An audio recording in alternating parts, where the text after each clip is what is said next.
من یک ویدیو در مورد خواستای نابجای بعضی از خانم ها گذاشته بودم در تیک تاک و چند نکته میخواستم در مورد از او اضافه کنم درباره از او ویدیو. اولا که در کامنت ها خیلی همدیگر را فوش میدادن، خیلی مردم خیلی ها کامنت دادن بودن، همدیگر را توهین میکردن، فوش میدادن، گپای بد میزدن و این فرهنگ واقعا فرهنگ زشتیه. یعنی ما خود را مسلمان میگیم نه، و در دین اسلام آمده که هر کسی هر سخنی که میگی، هر سخنی که از زبان ما بر میشه ثبت میشه،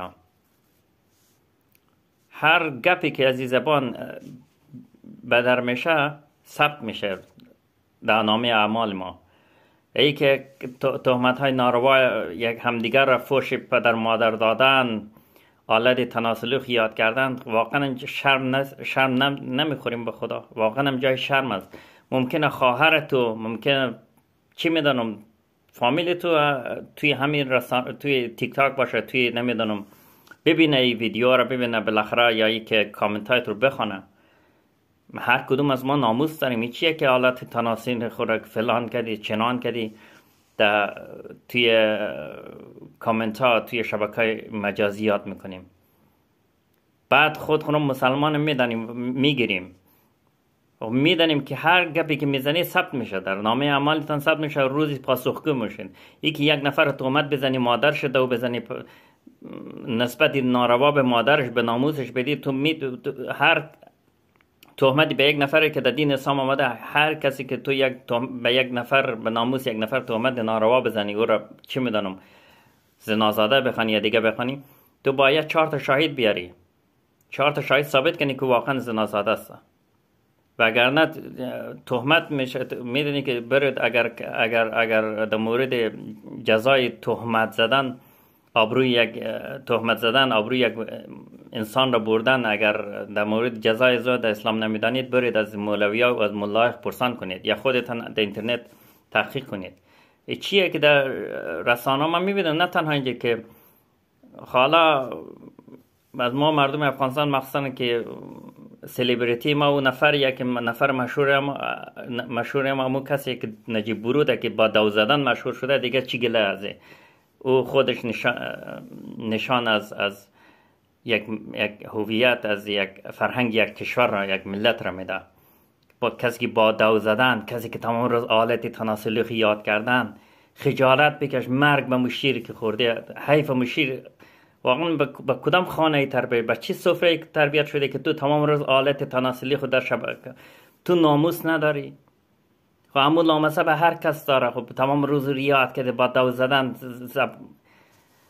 واقعا هم جای خیلی جای تاسفه. ما مثلا ما مردم افغانستان که واقعا هم زود صبر از دست میدیم، خیلی زود شروع در فحاشی میکنیم، به توهین، به تحقیر، توهین. بعد میگیم خدای چرا ما در این حال رسیدیم، بعد میگیم خدای تو کجایی. حالا بگذاریم از این. ما در مورد ویدیو که ساختم در مورد کلی بودین، یک مثالی که زدم، یک خانمی که مثلا در آلمان بالاخره میگفت که ما نمیفهم، یک زن آزادم، نمیفهم باید نفقه من بدی، بعد آزادم بمونه مرا. یک مثالی بود، یک مثالی از در مورد کلی بود. یعنی کلی ما در جامعه افغانستانی یا توی جامعه ایران هم همین است، حالا منطقه خاورمیانه، یک خواستای نابجا زنا از همسرای خود داره. همچنین مردم داره از زنا، ولی بیشتر زنا وقت اول ازدواج، اول زنا میتیغه، اول از زنا پوست شوهر میکنه اول ازدواج، بعد از او در سر خانه و زندگی گرفت بر شوهر کارای نابجا میکنه یا خواستای نابجا داره. اول از زن شروع میکنه. یعنی چی آقا جون؟ تو همسر گفته، شریک زندگی گفته، نه که غول چراغ جادو که آرزوهای 1001 رقم آرزوهای تو رو برآورده کنه. او همسر تو رو به عنوان غول چراغ جادو مگه میبینی، یا به عنوان شریک زندگی؟ تو میری که ازدواج کنی با او زندگی شراکت یعنی چی؟ شراکت یعنی شریک، یعنی 50-50. تو میری با او یک بنای یک زندگی مشترک بمانی، یا ای که او را غول چراغ جادو که آرزوهایت برآورده کنه. نمیخوام این قصیتی طلا بدی، نمیخوام الان خانواده یه روز نمیخوام 50 دست لباس بیار، 60 دست لباس برای کل طایفه خود سر داماد میاره لباس میخره. به چه حق توی را؟ به کدوم دین و مکتب می آمده؟ به کدوم دین و مکتب بیار در یک دین بگمی دمزی دین اینمی کار سم است. ای قصیتی طلا بیار، ای قصیتی علنگو بیار، ای قصیتی فلان بیار، ای قصیتی فلان بیار. مگر تو میخوای طلا روسی کنی؟ یا تو میخوای وقت، یا تو به سر مرد اعتبار نداری، میگه فردا رو تو طلاق بده و گروکشی میکنی الان، بعدی طلا رو ببری مثلا خرج زندگی کنی. تو از الان اگر این رقمی فکر میکنی، تو از الان تو هنوز زندگی مشترک شروع نکرده، تو دید بد داری، تو اعتماد نداری به همسر خو که تو میخوای گروکشی یک چیزی به گروگان بگیری، فردا روز اگر مثلا به عنوان پلن بی به این اشتباه است. اصلا زندگی اصلا شروع نکنی زندگی مشترکه. و این خاصای نبجا هست. الان ببینید دم لیست عروسی ها، ببینید امی عروسی های افغانی را ایرانی ممنوع همونجوری است. ببینید میلیاردی هزینه برمیداره. سن ازدواج بر چی بالا؟ چون خیلی از جوان ها دیگه نمیتونه، توانش نداره که عروسی کنه. به خاطر چی؟ به خاطر که دختر خانما آرزو امیالاش لیست آرزوهاش رفته در سر در فلک کشیده. لیست یک شرکت را، یک پروژه را میاره در یک پروژه کلانه که تو میتونی با او لیست یک پروژه بزرگ را اجرا کنی. با او لیست میاره از شوهر بدبخت که تمام رو کارگری میکنه، نمیفهم روزمزدی میکنه، از این تو توقع داری. تا اصلا یعنی ما اشتباه میگیم، ما واقعا این فرهنگ اشتباه است. من نمیفهم خانم ها جواب بدن. واقعا ما این گفتگوی دوستانه، این انتقاد نیست، انتقاد هست ولی به معنای از این نیست که مثلا ما مردم خیلی در مورد مردم میرسیم، ما مردم های افغانی، مردای افغانستانی و همچنین ایرانی حالا ما خیلی اشتباهات داریم. ما در مورد از این خواهم پرداختی. به معنای از این نیست که مثلا مرساله رو اینا، ولی باید گفتگو کنیم. خود تو میری سر زندگی مشترک، تو میخوای زندگی کنی یا نه؟ یا فقط مرده زندگی میکنه، مرده لذت میبره و مرده که دیگه مثلا و تو زندگی نمیکنی و تو لذت نمیبری.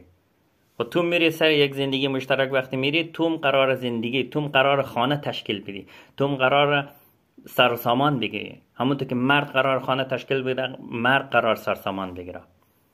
خب پس چرا اینقدر خواستای لیست طولانی؟ برای چی؟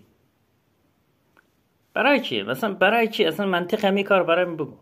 چرا باید اوی قصد فلان، این قصد سیت طلا برات بخره، این قصد سیت علنگو بخره، سیت نمیفهم فلان بخره، برای کل خاندانت لباس بخره، کل قوم طایفه را لباس بخره؟ برای چی؟ مگم زندگی مشترک نیستم؟ مگم زندگی مشترک یعنی چی؟ مثلا نمیفهم. حتما ما زندگی مشترک معنای مشترک نمیفهمم. حتما مشترک یک معنای دیگه میده. وگرنه شما با یک نفر شریک زندگی میگید، شریک زندگی ما یعنی شراکت، یعنی 50-50، یعنی یک کاری که ما میکنه اون میکنه، یک قدم ما برمیدارم او یک قدم او برمیداره. یکی نه که مثلا ما توقع داشتم مثلا کل سرمایه گذاری کنم و ما فقط تماشاگر باشم. یک شراکت نشد. و این کلیه، این خاصای کلیه، خاصای نابجا. مطلبی که ما گفتم این کلیه، در بین عموم مردمی رواج داره. خاصای نابجا، لیست بلند بالای نفهم که فقط میلیاردرها میتونه مثلا برآورده کنه. از مردمی که روزانه میره سرکار، خیلی به سختی مثلا خرج کفاف مثلا روزانه رو در میاره. تو میاری لیستی بلند بالا میده که نمیفهم فلان و بندان بخر و بندان بخر و این قد لباس بخر و این قد چی و فلان تالار بگی. این واقعا منطقی نیست. این واقعا خودخواهی است.